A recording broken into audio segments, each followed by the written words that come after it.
माननीय सदस्य श्री राजकुमार रोत जी। महोदय, आपने शिक्षा विभाग पर महत्वपूर्ण विषय पर बोलने का अवसर प्रदान किया, इसलिए आपको खूब खूब धन्यवाद। देश के अंदर जो शिक्षा के जो हाल हैं, वर्तमान जो परिस्थिति में जिस तरह से देश ग्रोथ कर रहा है, उसके साथ जो एजुकेशन डिपार्टमेंट के अंदर जो क्वालिटी आनी चाहिए थी वो आज नहीं आ रही है। आज हम सब जब यहाँ हैं, मैं आज एसटी कैटेगरी से आता हूँ, यहाँ पर आया हूँ, इसके पीछे दो कारण हैं। एक तो मेरे समुदाय का प्रमाण पत्र और दूसरा एजुकेशन। अगर एजुकेशन नहीं होता तो मैं आज यहाँ तक पर नहीं पहुँच पाता। शिक्षण व्यवस्था की अगर बात करें, वर्तमान में जो भौतिक स्थिति आदिवासी इलाके की अगर बात करें विशेष करके, तो सबसे पहले भौतिक स्थिति क्या है?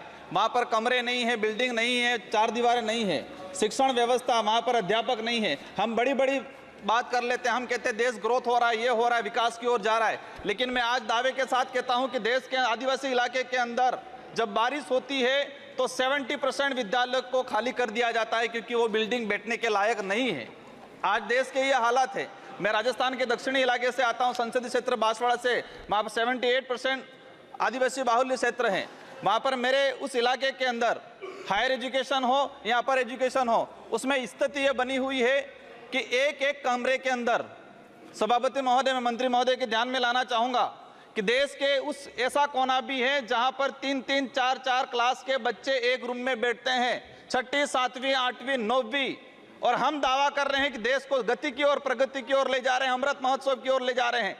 एक कमरे में 4 क्लास के बच्चे बैठेंगे, टीचर किसको पढ़ाएगा? और वो बच्चा डिग्री प्राप्त करके कहाँ जाएगा, क्या करेगा आगे जाके? उसका भविष्य अंधकार में जा रहा है। माननीय सभापति महोदय, देश के वर्तमान के अंदर जो पॉलिसी ला रहे हैं, नई शिक्षा नीति मेरी समझ के अनुसार प्राइवेटीकरण को आगे बढ़ाने का नीति है। इसमें सीधा सा एक ला दिया गया है कि 6 साल का बच्चा होगा वही पहली क्लास में एडमिशन लेगा। देश का कौन सा परिवार ऐसा है, किस समुदाय के कोई व्यक्ति ऐसा है जो 6 साल का बच्चा होगा इसके बाद एडमिशन कराएगा? इस स्थिति में आने वाले 10 साल बाद सरकारी संस्थाएं खत्म होने वाली है। आज प्राइवेट स्कूल में 3 साल का बच्चा एडमिशन ले रहा है, और हम नई शिक्षा नीति में ला रहे हैं कि 6 साल का बच्चा होगा, इसके बाद पहली क्लास में एडमिशन लेगा। कहाँ जाएगा वो? इस स्थिति में आने वाले समय में सरकारी सिस्टम खत्म करने की जो नीति ला रहे हैं वो कहीं न कहीं घातक है। माननीय सभापति महोदय, देश के अंदर जो गति है, नवोदय विद्यालय और केवी, हम मानते हैं कि देश के अंदर जो ब्यूरोक्रेसी है, कोई भी व्यक्ति को आने का अवसर मिला है वो नवोदय है, लेकिन जो वर्तमान में स्थिति बनी हुई है कि जो केंद्रीय विश्वविद्यालय है, इसमें 8,88,000 आवेदन आए। पूरे देश के जो केंद्रीय विद्यालय, इसमें 8,88,000।